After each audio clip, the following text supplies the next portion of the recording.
Let's have a look how I can edit text on my web page. Open the browser. This is my DIY website. Go to the admin panel.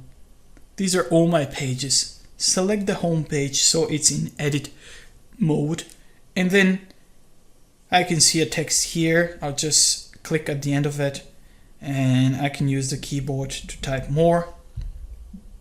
Selecting the text will give me additional options on top where I can select color, for example. Down below I can add more text.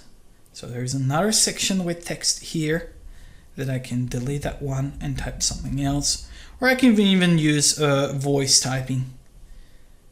Could you please type something? Could you please type something for me? This is my home page and I'd like to add some more rich text on it. Okay. Then I can again select the text and do some more additional formatting, and of course use the plus button to add even more text.